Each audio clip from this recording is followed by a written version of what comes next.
Chris, what's the biggest challenge that Jake Waters presents? Really just being a dual threat and how smart he is as a player and all the ways he can beat you, throwing as well as on his feet and everything. They have a lot of great receivers, and you can tell that they're really disciplined as a team.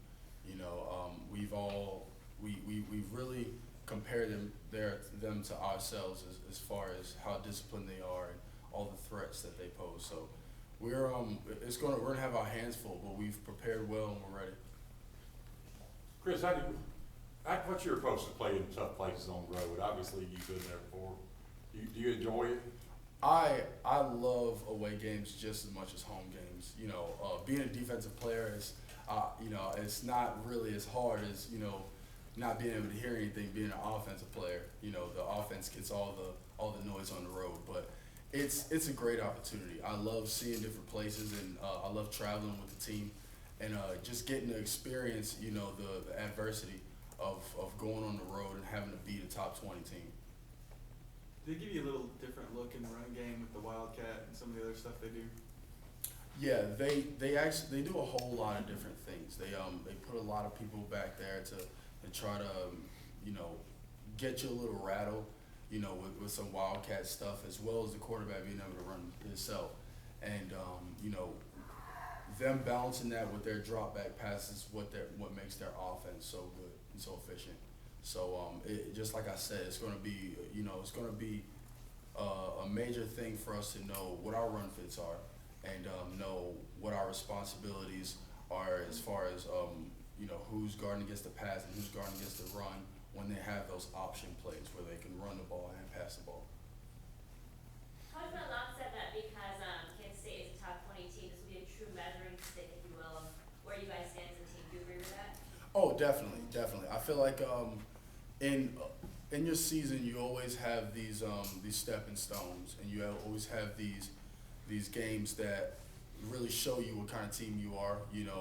We had about three big stepping stones last year, and I felt like for instance, Texas A&M was one of those, and I feel like this could be one of those games as well. With how disciplined they are, and you can tell how hungry of a team they are, and their success over the past few years.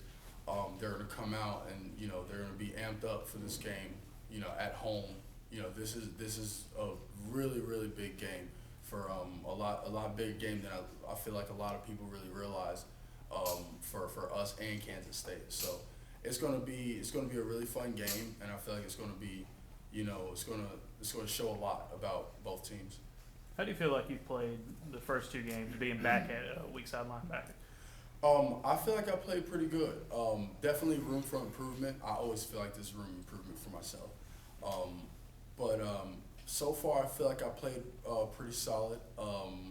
I know that my role is pretty big on this defense, and I wouldn't have it any other way.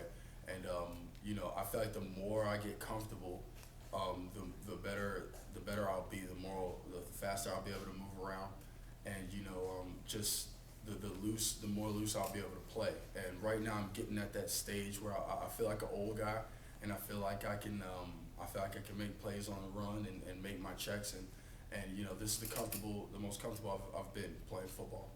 Ellis's biggest criticism of the linebackers the other day was consistency. He wants to see more of that. How can you be more consistent? Basically, just practicing hard. You're gonna practice like you play, and making sure you practice hard every time you're at practice, and every step, every rep you take, in the game, will come from how focused you are at practice.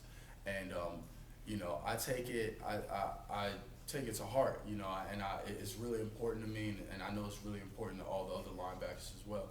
And it just shows us that how I take it is we're showing a lot of great plays, a lot of great attributes early. We're showing what we can do, different spurts of it. But if we can just hone in on those and make sure we do those every time, and make those good calls and make those big plays, and make sure our eyes are in the right place during the game and in practice, and make sure we're making the right checks and calls, we're going to be a great defense, and we're going to be a great linebacker core. And personally, that's what I'm working on, and that's what I'm making sure that I have situated, and as well as all the other linebackers too.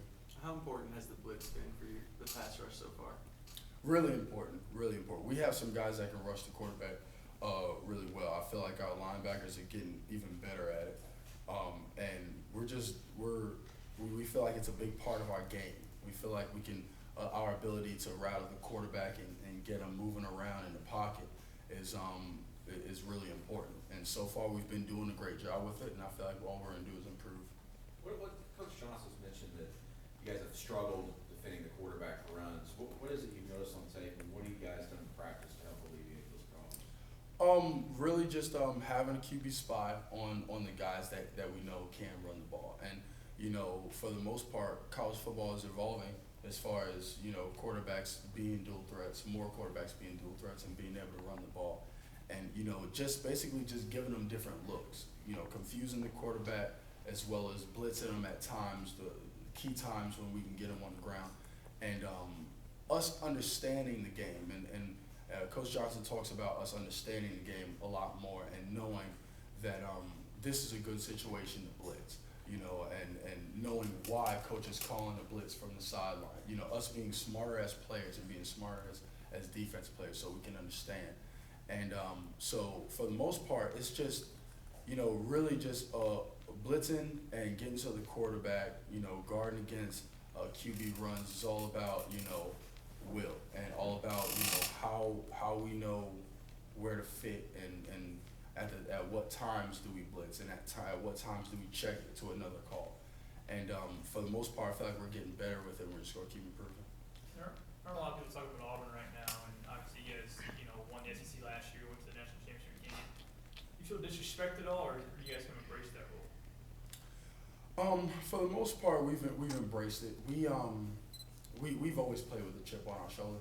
I don't ever think that's going to change. So for the most part, we're just taking it as, you know, we know what we need to do. You know, we've always, Coach Malzahn always keeps our head in the right spot as far as what we're supposed to do and what we need to accomplish. And for the most part, I think it's all about us just executing the right way and knowing how to play. We know how to win now. We feel like we're a very experienced team, and we feel like we're just going to keep getting better each and every game. You think they'll change with the win on Thursday, that national perception? Yes.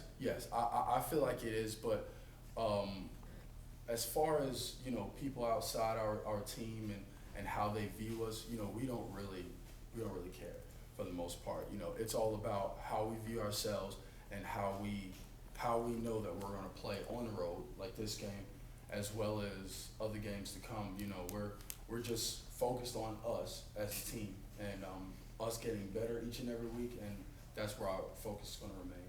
How do you feel like the communication has been between you and Cass? Really good. I felt like when me and Cass first came in, when he first came in after I was redshirted because of my shoulder, I felt like we had a really good communication on the field, off the field. We're great friends, and I feel like it just helps, you know, and not just me and him, other linebackers like Swain and Javier Mitchell, you know, and Kenny Flowers. We all are we bond together off the field, and it really shows on the field. So when those guys do come into the game, you know, we don't miss a beat, and that's what we're focused on. But as far as me and Cass is concerned, we do a great job communicating. We do a great job showing each other things and making sure we get our point across on the practice field, and I feel like it's important because it shows on the field. Last year you were one of the rotation, you know, and that was something else like to do just because he had to. This year it's two guys, he said the other day, and the rest.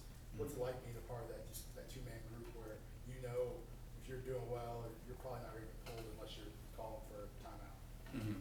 Well, it's great. I mean, it's great to be able to, you know, play the whole game and not have any issues, you know, any breakdowns mentally and everything. You know, we all make mistakes from time to time over the course of the game.